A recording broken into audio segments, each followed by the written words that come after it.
Brendon McCullum, England's new Red Bull coach, is alongside me here at the home of cricket. Welcome, Brendon. First of all, a lot of people would have looked at this job and thought it's a poison chalice. What made you want it? What made you take it? Well, firstly, it's nice to be here. Obviously, it's a long way from South Dunedin to Lords, but it's nice to be here, and I'm excited about the opportunity. I think you look at the English side, or you look at the players which are around English cricket, and there's so much talent there. I think there's some guys who are probably been slightly disengaged, and there's some guys who are yet to be discovered as well, but certainly not short on talent. And when you add some world-class players who have had incredible careers, it's sort of become quite an appealing target. When your name entered the frame, a lot of people thought you'd be an ideal candidate for the white ball because of your coaching experience, but why do you want the red ball job? Look, I think if you look at my career as well, I was able to play a fair amount of red ball cricket, and to me, whilst I've been lucky enough to earn a good living out of the white ball game around the globe and franchise cricket and etc., I think for me red ball cricket's always been the pinnacle of the sport. And if you look at where the game probably sits currently, it's probably on a slightly downward trend, and to me the nation that can really change that is England, because of the tradition of obviously Test cricket here in England, and also I guess the fan following and the support that it gets in this country. So, for us to be competitive in Test cricket, I think we'll go a long way to being able to try and hopefully just shift things a little bit in terms of the perception of red ball cricket moving forward. All of your coaching experience to date is franchise cricket. Is that an issue? Well, there's not much of that either, to be fair. So it's no, I don't think it's really that much of an issue. I guess we'll find out in time. I'm confident in the skills that I've got, and confident in the group that we have to start things off as well. And obviously it'll take me a little while to become completely adjusted to some of the methods and the ways over here, and it might take some time for guys to adjust to me as well. But I'm looking forward to it, and to me it's a big risk taken by everyone. But you don't get anywhere unless you're prepared to take a couple of risks in life. What will be your methods, your ways? With Ben Stokes there as the captain, will you be more of a manager than a coach? How do you see it balancing out? Yeah, I certainly don't coach technically. That's I understand the technique, obviously, but for me it's more around tactics and man management, and trying to provide a right environment for the teams to be able to go out there and try and be the best versions of themselves. So I think with Stokes as captain, we've got a very strong leader, a real sort of follow me type of captain, and then my job will be to ensure that we're consistent with a lot of our messaging. We're able to look after the guys inside the environment as well, and try and allow them to really grow at a speed which they might not have got to previously. So it's a big challenge. Some people felt Ben Stokes was a bit of a risk as a captaincy appointment. He was the only obvious option. Do you feel he's the right man?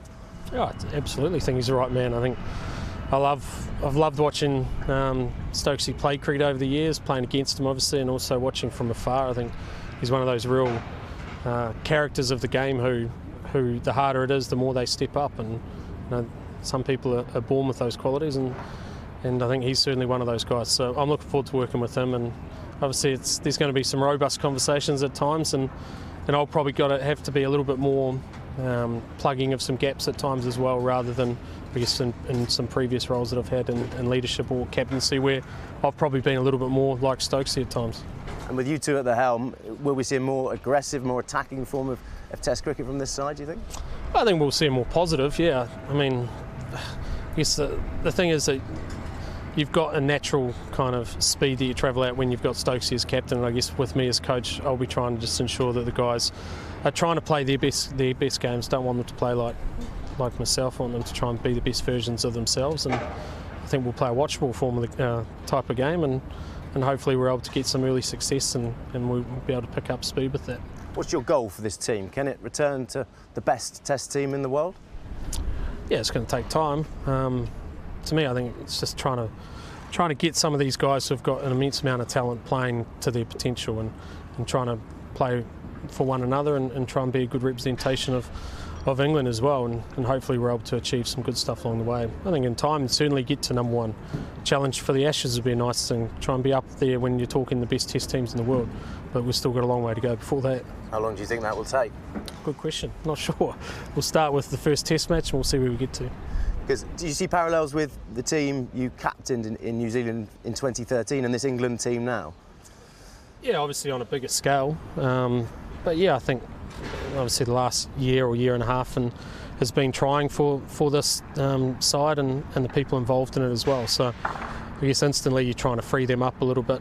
It's nice when you take over a job where things haven't necessarily been going so well, because people come in with a fresh kind of approach and give you a chance and understand your methods a little bit more, I guess, simpler than they would have been previously. So there's some parallels, albeit on a much larger scale.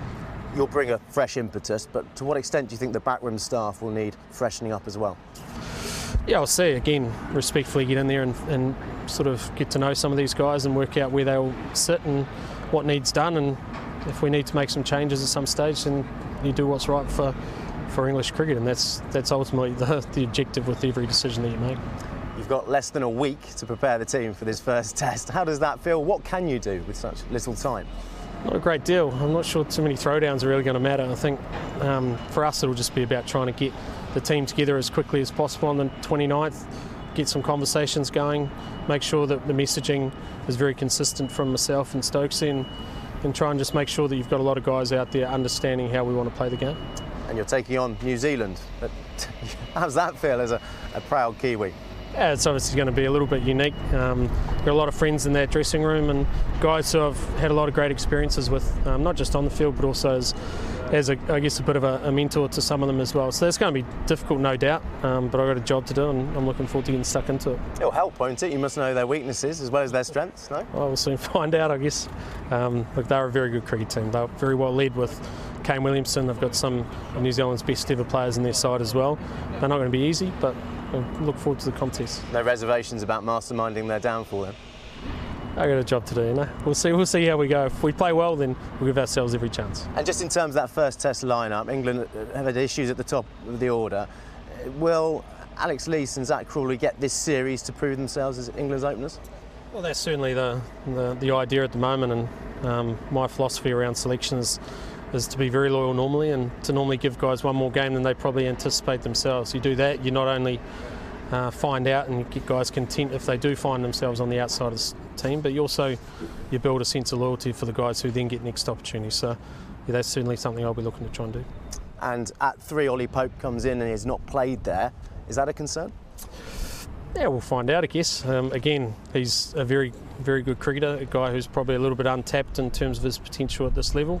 He's got the skills to do so. All the reports that have come through from the big players over here in England is that this guy's got something really special. So give him the opportunity at 3. If he can nail it, then it makes your side look very, very strong through that middle order. And Jonny Bairstow, will he bat 5? At this stage, that's what we're looking at. Again, he's been successful in the last 12 months or so. He scored some runs. He's obviously come off an IPL, so it's going to be a change of pace for him. But again, one of those cricketers who's got an immense amount of ability, and if he can lock away a position in the middle order, then surrounding Stokes and Root, you've got a pretty good lineup. With all the injuries to the bowlers, could James Anderson and Stuart Broad have to play all 3 tests in this series? And would you be happy if they did? Yeah, absolutely. It's, they've done it how many times now between them? Over probably 300 or 280 test matches or something. They know their way around the park, and they know their way how to get themselves ready for test cricket too. So let's start with the first test and we'll see how we get going. And finally, Sky Sports are going to dedicate this test to the late Shane Warne, the late great Shane Warne. I just wonder if I get your feelings on that and your memories of Shane.